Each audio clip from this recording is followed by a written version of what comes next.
Word of mouth जो है वो बहुत इंपॉर्टेंट है। सबसे बड़ी सबसे marketing तो वही है। आपने फोकस करना है खाने पे, जो भी काम आपका है, कपड़े हो गए, सब्सटेंस कंटेंट जो भी आप क्रिएट कर रहे हैं उसमें दम होना चाहिए। उसके लिए बहन क्या चीजें इंपॉर्टेंट हैं? आपके खाने में जायका होना चाहिए, पहली बात।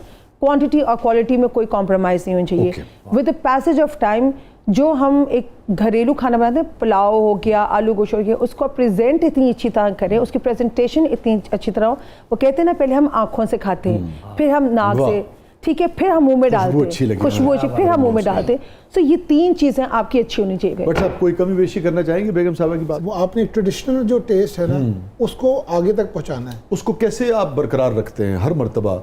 ये लकी थी क्योंकि इन्होंने अपनी वालदा से सीखा, अच्छा, फिर इन्होंने मेरी दादी से सीखा, ठीक है, और उस टेस्ट को इन्होंने फिर जैसे समझ लें कि अपनी मेहनत के साथ और अपने उसको फिर प्रैक्टिस के साथ उसको एक रटा लगा लिया, समझ लें कि भाई अगर कोरमे का ये टेस्ट होता है तो उसको ही फिर आगे कंटिन्यूएशन। तो क्वालिटी कंट्रोल कोई ना कोई तो आप उसको फिर बिल्कुल बिल्कुल। जैसे देखें ना, बहुत एक छोटी सी बात है जो समझने वाली बात है कि अक्सर लोग ना, जैसे बच्चियां खाना बनाती ना, वो भुनाई क्या करती, भुनाई करती हैं और बस ख़त्म, बस घी आया तो ख़त्म। जबकि मेरी अम्मी ने टिप दी थी, भुनाई करते हुए जब मसाला आप चम्मच पे लेके आए, जब तक चम्मच में बबल्स ना आए छोटे छोटे, तब तक भुनाई नहीं होती। So these are the small tips जो कि मेरे जो आगे हेल्पर्स हैं उनको भी मैंने यही सिखाया है। सदियों का तजुर्बा है। भुनाई होती है हल्की आंच पे, उसको पकाते जाओ जब तक घी आपके चम्मच पे, आप जो बोटी वगैरह रखे तो जो घी के बबल्स आते हैं ना, दैट इज द टाइम कि आपने उसके अंदर पानी डालना है, शोरबा डालना। ये छोटी सी टिप्स हैं। शोरबे के लिए गर्म पानी होना चाहिए, ठंडा पानी नहीं डालना चाहिए। सो ये चीज़ें ऑलरेडी मेरे अंदर फीड हो चुकी हैं। सो तभी कोशिश यही होती है, माशाल्लाह से, ऑब्वियसली कंप्यूटर तो है नहीं हम लोग, लेकिन 85 to 90% चीज़ उसी तरह जाती है जो पहले किसी ने खाया होता है।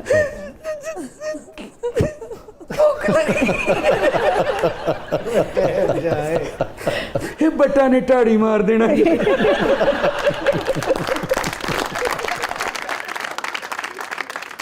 आप दोनों से सवाल है कि क्या ये बात दुरुस्त है कि दिल का रास्ता जो है वो मैदे के जरिए होके गुजरता है? दिल तक पहुंचने का लाजमी लग रहा है। हमारी शादी कैसी हुई थी?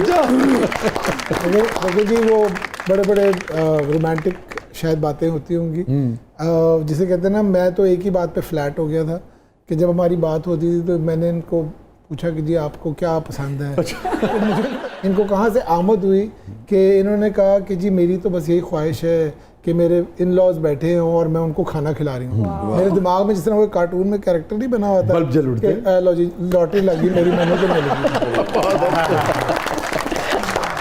Stay with us, कहीं नहीं जाइएगा। छोटे वक्फे के बाद वापस आते हैं।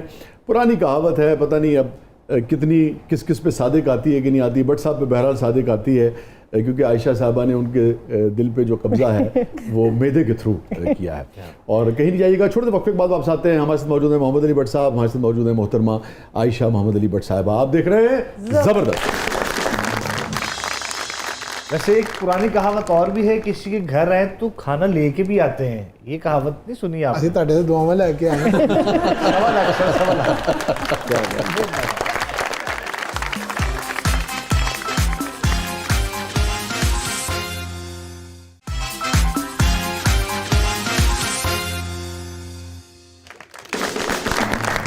वेलकम बैक नाज़रीन। ज़बरदस्त में एक बार फिर खुशामदीद। और रिदा, क्या है प्रोग्राम किस मतले में? अब हमारा सेगमेंट है breathless 2020। So are you guys ready?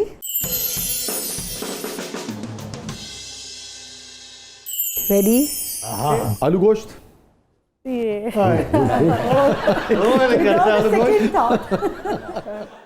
नहीं, आलू गोश्त से रिलेटेड जी मैं आपको एक बात याद बताना चाहूँगा कि मेरी नानों का जो दो बहुत मैडम नूरजहां साहब, जी मैडम नूरजहां की जो दो बहुत फेवरेट चीज़ें थी वो आलू गोश्त और आलू की भुजिया थी। अरे और एक और चीज़ भी बताना चाहूँगा कि आलू गोश्त जो है वो हमारे घर में एक बहुत, जिसे कहते हैं ना, रग़बत से बनता है। हाँ जी, शौक से खाया भी जाता था, मेहमानों को भी खिलाया जाता था।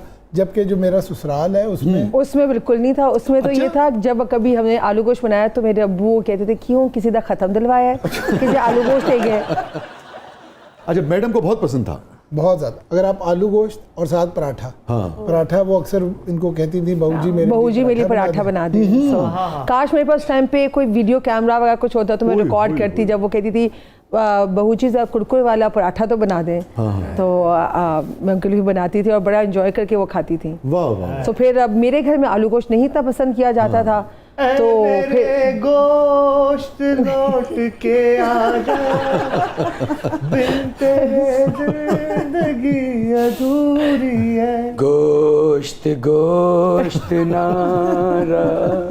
विलायती मुर्गा बन गया।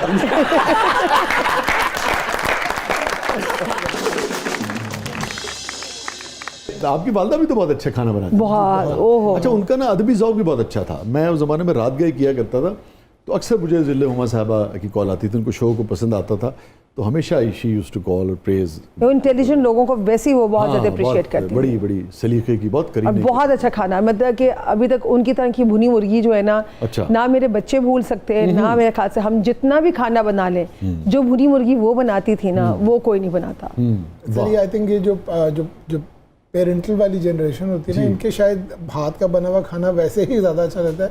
सर मैं अक्सर इनको कहता हूँ, नो डाउट इनके हाथ का पुलाव बहुत अच्छा है, लेकिन जो इनकी गलत बात करने जा रहे हैं मुझे। नहीं, नहीं, नहीं। इनकी वालदा के हाथ वाला पुलाव था ना, मैं अपनी सास की तारीफ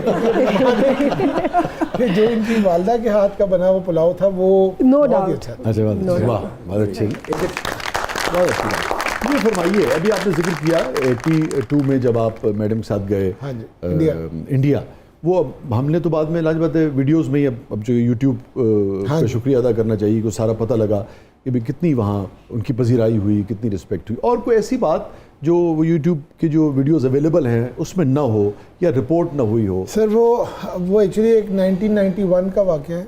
मैडम नूरजहां 81, 82, 1991। अच्छा, तो दोबारा जी। दोबारा तो नहीं गई शायद? नहीं वो इंडिया में नहीं हुआ अच्छा, था। ठीक। और आई एम एक्चुअली सरप्राइज कि मुझे तो इंटरनेट पे कहीं नहीं नजर आया, मैंने चेक भी किया था। वेनेसा रेडग्रेव एक ब्रिटिश आर्टिस्ट हैं, उन्होंने एक उस टाइम पे भी ये फ़लस्तीन वाला सारा जो मामला चल रहा था। हाँ जी, उन्होंने पूरी ग्लोबली ना आर्टिस्ट को इकट्ठा किया था। ठीक है। जिसमें इंडिया से लता मंगेशकर जी आई हुई थी, शेव हरी आए हुए थे, जाकिर हुसैन साहब आए हुए थे, उस्ताद अमजद अली आए हुए थे, फ़लस्तीन के उन्होंने आर्टिस्ट, अमेरिकन आर्टिस्ट, और इस तरह डिफरेंट जगहों से उन्होंने आर्टिस्ट। ठीक है, पूरी दुनिया के जो म्यूजिक के वो थे। ठीक। मैडम नूरजहां वाज इनवाइटेड और रॉयल एल्बर्ट हॉल में ये वाला इवेंट हुआ था। Royal Albert Hall is a very prestigious. जी, सभी जानते ठीक है जी, हैं। वहाँ पे ये इवेंट हुआ था। तो अब मुझे आज तक याद है कि वो अगले दिन जब ये event हो गया, जी आई वाज देयर। ठीक। और वो भी by luck I was there, क्योंकि मैं ऑलरेडी उस टाइम पे चाहते थे आप, मुझे लगता हाँ है जी, मैडम। अल्लाह का शुक्र है, इसमें कोई डाउट नहीं। नवाज़ों में सबसे ज़्यादा टाइम मैंने उनके साथ बहुत स्पेंड। सब खालाएं जो हैं कसीदे पढ़ती हैं अच्छा, माशाल्लाह से। कोई चंगी गाल मेरी च भी होगी। अच्छी है। नहीं, मेरी